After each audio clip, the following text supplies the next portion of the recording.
This is my guy, Craig LeBlanc from 2 Live Craig, Crew how are out you? here. Johnny Venerable Bo Brock. Nice to What meet up, you guys. buddy? Hey, brother. Hey, He's got what's all up, the great man? Super Bowl Long time swag no see. already. Yeah, Look at that. Yeah. So Craig runs some serious training operation out there in Texas with some big dogs like Travis Kelce's come through, Patrick Mahomes and Des Bryant, but also Kei'Trel Clark trains with you. So tell us a little bit about what you do. So a lot of what we do, the one-on-one stuff is where Kei'Trel comes in. So we do a lot. If you've ever seen the SMU one-on-ones, that's us. And really the goal there is just to try to, our mantra is encourage each other, uplift one another, and elevate together. If I can make you better and you can make him better, then we can all kind of get better together. Rising tides raise all ships. So that's the whole goal behind it, is to try to make sure that everybody makes each other better. We believe in each other, we love each other, we support each other, just trying to make the world a better place. Johnny's really jealous because his guy that he's always wanted, Ceedee Lamb, also trains with you. Oh my God. He's my dog. Special player. Oh, phenomenal. He's an incredible human being. Yeah. He really is. So once in a lifetime. What makes him so special as a player? Yeah, he's twitchy. He's extremely twitchy. He's long. He's got great speed. Yeah. And he's very elusive. A lot of things that you can watch, like the bottom of his stem of his routes, right, and they'll look the same. So you can't really tell what he's going to do next. And he's so quick and shifty with it. He's twitchy when he gets to the top, so you don't really know when he hits like the post that he runs with the rocker step. Delphonte Diamond, his receiver trainer, is phenomenal about teaching them how to work the rocker step at the top of You know what I love most about him is that he got labeled as a slot receiver. Yeah. And people kind of poo-pooed that. I think it's part of the reason he fell in the draft. Yeah. And he's kind of reinvented that position. The most dominant receiver in the NFL can play underneath, and that's okay. He can do it. He can do it all. Yeah. I mean, you can put him in the backfield. They had him in the backfield. Yeah. You know what I'm saying? And I think that the beautiful thing about the game is that it's evolving.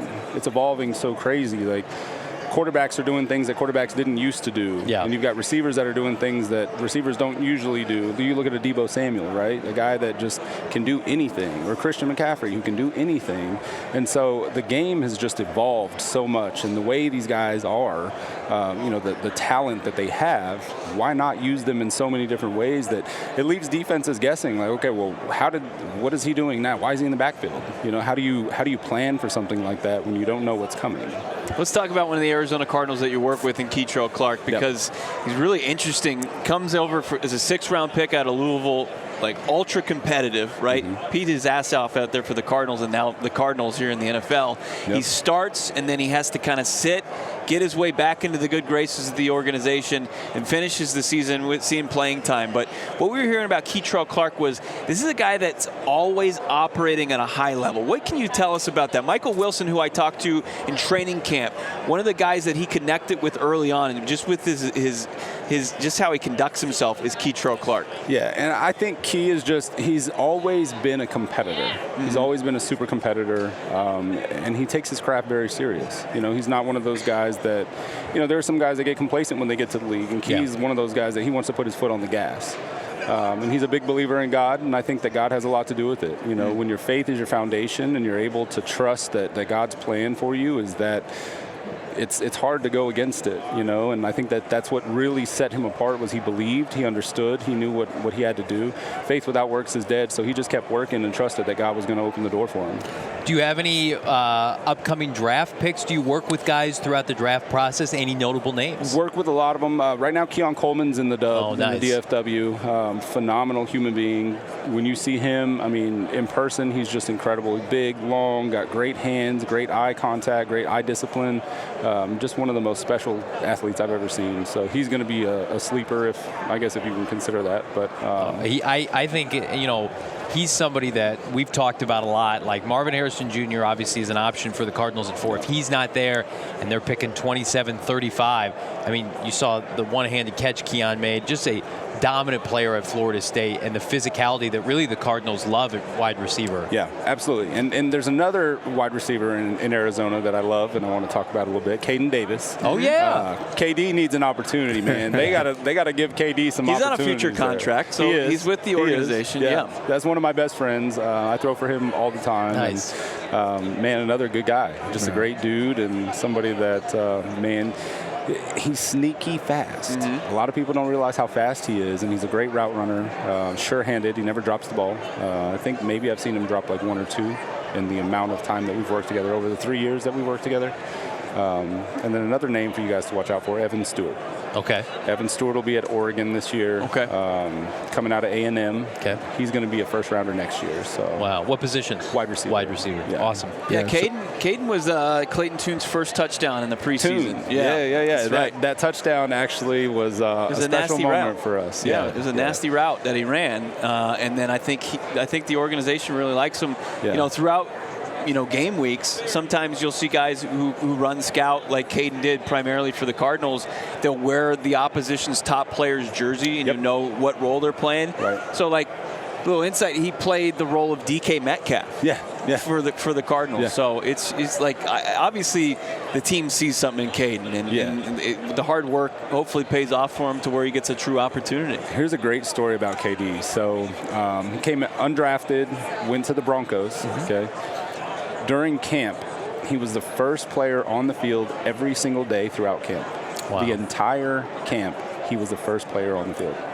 If that's not dedication and showing you that the dude means business, I don't know what it is. That's probably why I ended up with Jonathan Gannon and company, because they're all about high character. That's him. That's him. He is a high character guy, high integrity guy, and man, that dude works. He works his butt off. We talk about the DNA of these players that with the Cardinals, and I tell it doesn't matter what your talent level is. If you can perform at least to a moderate degree on the field, but more importantly, you have the DNA within you to be able to dedicate the time and effort to your craft, be a good human, if you will, inside the building, and just love ball. You're going to find a place with Jonathan Gannon. Is kind of the takeaway I have from this week as well.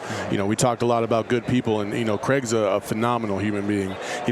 He and I have been through a lot of shit. Let me tell you this. Why don't you go ahead and share some of those stories, man? Let's talk about listen, man. So he and I we were both drill sergeants at the same time in the Air Force. Okay. And, so that's where we first met. And here's the funny story. So he's throwing to all these professional athletes, right? And I was the head coach of our flag football team.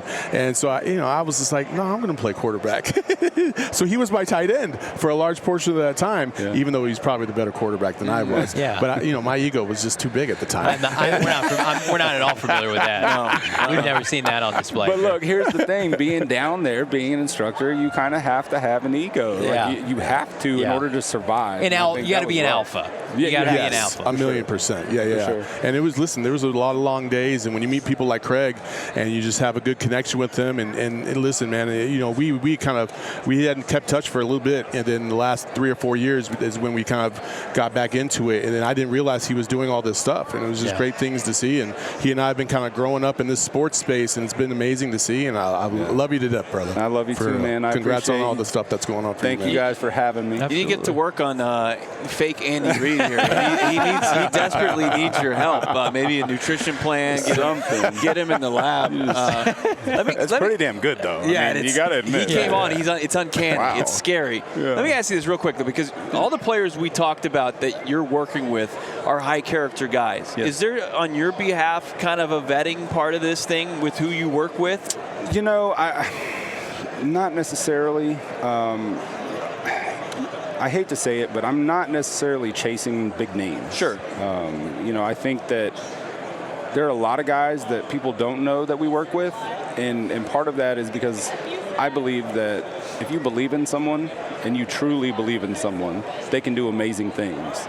And so there are a lot of guys that, people don't know about that we work with that I believe in, that I believe are going to be very special. And so that's kind of the basis of it. Now, the big names end up coming around, and that's great because it helps build the brand for the younger guys or for the guys that are underdogs that need an opportunity as well. But, at the end of the day, it's about believing in your people, and that's the whole culture of what we're building. And so I believe everything is a divine appointment. I think everyone who comes to us is sent by God. I think it's about being able to align with that spiritual effect. When you're on that certain frequency of God's light and God's love, you just end up with those kinds of people. So, I've been blessed to have that in my life. And, my spiritual journey started about 4 years ago where I really tried to understand what God was. And, man, it's been incredible ever since. So, a lot of the guys that I work with are very, very, very heavy into, their faith. And so I think that kind of solidified it for me. Was like, okay, well, now that I understand my faith and what I'm doing and what God's purpose is for my life, it just kind of happened that everybody else was on that same path. It's kind of cool. It's a brotherhood. You know what I mean? Like, and that's the one thing that I found out when I was looking at like your Instagrams and stuff like that. It was just like how connected everybody was, whether they were a high school athlete, college athlete, pro. It didn't matter. Everybody was the same on that field. Let's put in the work and lift each other up, and that's fantastic. And that's a testament to you, man, for real. Thank you. I appreciate that. It's all God, man. Tell the people where they can find you, man. 2Live Craig on Instagram, TikTok, X. www.2liveculture is the website, so check it out. And man, I'm thankful. Thank you guys for having me. I appreciate it. Craig, thank you so much. Put in a good word with one Ceedee Lamb. We've got plenty of openings here in the desert for new wide receivers. Let's get him back with Kyler. Fun fact: Kyler Murray pushed the franchise draft Ceedee Lamb, and they of course did not, and that has plagued them ever since. But happy for Ceedee's success. Absolutely. Appreciate you. Love you, man. Thanks.